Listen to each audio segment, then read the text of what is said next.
तो आइए दोस्तों, आज हम बात करेंगे प्रॉब्लम नंबर 9.5 की, जो रे ऑप्टिक्स का क्वेश्चन है। और ये 5th क्वेश्चन है टेक्स्ट बुक के अनसॉल्व्ड पार्ट में से। बहुत ही अच्छा क्वेश्चन है। इसमें हमने एक टैंक बना रखा है। टैंक के जो बॉटम पार्ट है उसमें हमने एक बल्ब रखा हुआ है। टैंक पूरा पानी से भरा हुआ है और टैंक की जो ऊपर की जो सरफेस है जहाँ पे पानी है, मतलब पूरे टैंक में पानी है और यहाँ तक पानी भरा हुआ है, तो ये सरफेस है वाटर का। और ये हमें ये पूछ रहा है कि एक बल्ब है जिसको हमने रखा हुआ है h डेप्थ पे। डेप्थ हमें दी गई है 0.8 मीटर्स। पानी का रिफ्रैक्टिव इंडेक्स है 1.33 मीटर, 1.33, जो कि पानी यहाँ पे भरा हुआ है। और ये हमें पूछ रहा है कि कितने एरिया में से लाइट बाहर आएगी। मतलब आप ये समझिए, ये एक लाइट रे है जो बल्ब में से निकल रही है। ये नॉर्मल है, ये सपोज क्रिटिकल एंगल है, तो जो रे है सरफेस के पैरेलल आएगी। अगर इसके बाद मैंने कोई रे ऐसे ड्रॉ की तो ये सरफेस से क्रिटिकल एंगल से ज्यादा का एंगल बनाएगा और वो रे तो अंदर ही रहेगी। लेकिन अगर कोई रे सरफेस को हिट कर रही है यहां पे और उसका एंगल क्रिटिकल एंगल से कम है तो वो बाहर आ पाएगी। मतलब अगर रे को बाहर निकलना है तो उसके पास एक ही चारा है, उसे जो एंगल बनाना है सरफेस से वो मैक्सिमम क्रिटिकल एंगल तक अलाउड है। और अगर क्रिटिकल एंगल से कम है तो भी ठीक है, लेकिन क्रिटिकल एंगल से ज्यादा है तो रे बाहर नहीं निकल पाएगी। उसी तरीके से बल्ब के इस साइड भी एक रे है जो क्रिटिकल एंगल बना रही है और वो बाहर निकल रही है। लेकिन दोस्तों आप ये समझिए, सिर्फ दो ही ऐसी रे नहीं होंगी जो क्रिटिकल एंगल बनाएंगी, क्योंकि अगर ये मैं डिस्टेंस बल्ब के एग्जैक्ट ऊपर का ये मैं पॉइंट ड्रॉ करूं, यहां से ये डिस्टेंस को मैं अगर r बोल दूं और मैं ये r डिस्टेंस को रेडियस लेके एक सर्कल बनाऊं, तो वो होगा मेरा सर्कल जिसमें से सारी रेज बाहर निकलेंगी।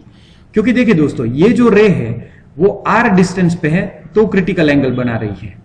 तो वैसे आपके पास कितनी रे होंगी? सिर्फ दो नहीं, बहुत सारी रेज होंगी जो r डिस्टेंस पे है। वो सब क्रिटिकल एंगल 3 डायमेंशन में बनाएंगी। 2 डायमेंशन में मैं एक्सप्लेन नहीं कर सकता आपको।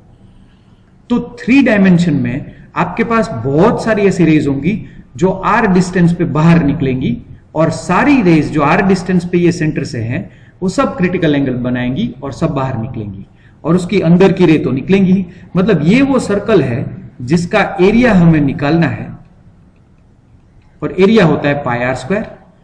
तो आइए हम यहां पे सबसे पहले, क्योंकि इसका रिफ्रैक्टिव इंडेक्स 1.33 है, रिफ्रैक्टेड एंगल 90 डिग्री है और रिफ्रैक्टिव इंडेक्स 1 है, तो आइए हम यहां पे स्नेल्स लॉ लगा के सबसे पहले c निकाल लेते हैं। तो 1 into sine 90 is equal to 1.33 into sine c। इसका मतलब साइन c की जो वैल्यू आएगी वो 1 इंटू साइन 90 भी 1 होता है, 1/1.33। इसको अगर आप सॉल्व करोगे दोस्तों तो c की जो वैल्यू आएगी वो साइन इनवर्स 1/1.33 आएगी।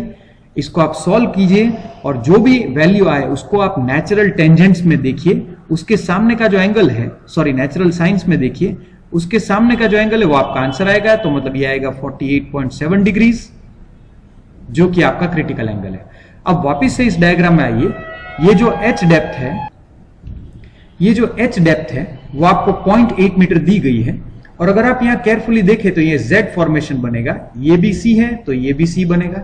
और ये ट्राइंगल जो है उसमें से मैं अगर tan C की वैल्यू निकालूं तो tan C is equal to आएगा r/h, और h की वैल्यू मुझे पता है तो मैं r निकालूंगा h multiply by tan C, h 0.8 metres multiply by tan ऑफ 48.7 डिग्री।